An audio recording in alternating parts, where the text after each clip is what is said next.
Peace, peace, peace. This is your brother Bomani UFG hitting y'all with another quick jab off the Parry.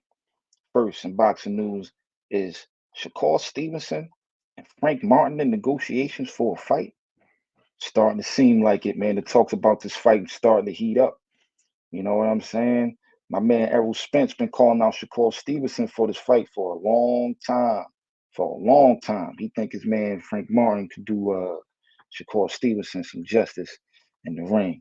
I don't even know how to call it, but the interesting thing about this fight is that you got Shakur Stevenson who trains with Terrence Crawford, and you got Frank Martin who trains with Errol Spence and also promoted by his man Down Promotions.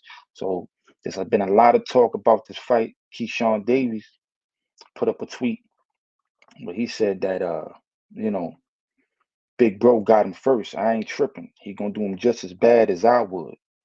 Very interesting. He deleted the tweet shortly after he put it out, but Shakur had put up a tweet.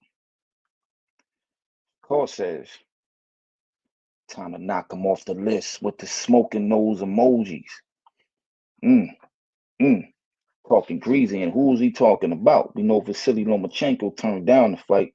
He pulled out the duck sauce and he want no smoke with his former sparring partner, Shakur Stevenson. He must know what that work is like. He ain't even trying to step in the ring with Shakur because he ducking. Probably go fight George Kambosos or something. And Shakur Stevenson turned down the fight with Devin Haney. So who's he talking about? Seems like this Frank Martin fight is bound to happen. Hopefully this fight happens in New York at the Garden or even at the Barclays or at the Prudential Center in New Jersey. But I'm pretty sure this fight will probably happen somewhere on neutral grounds between the two. Maybe Vegas, maybe Atlanta, maybe California, who knows? But definitely intrigued by this fight.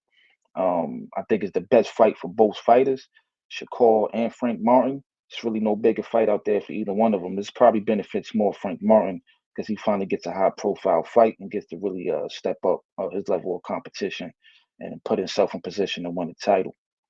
But in other news, we got Terrence Crawford appearing on a Joe Rogan podcast saying that he would move up 3 weight classes to fight the winner between Jermell Charlo and Canelo Alvarez.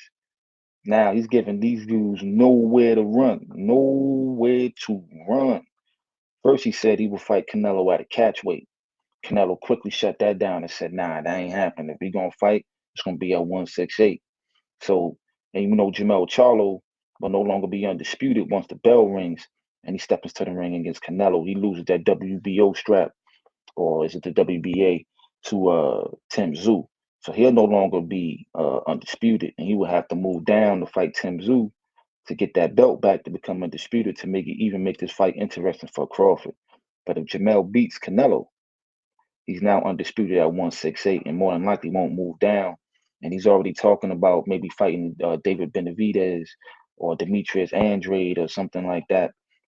But uh, Crawford calling his bluff, saying if you win this fight, whoever wins this fight, I'll move up 3 weight classes.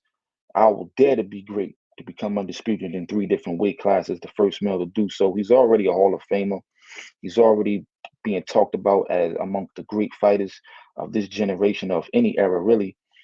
So I'm definitely would like to it makes the Jamel Charlo Canelo Alvarez fight more interesting because now whoever wins, let's see if they take this fight against Terrence Crawford at 168.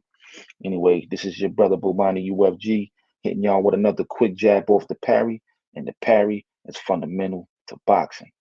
Peace.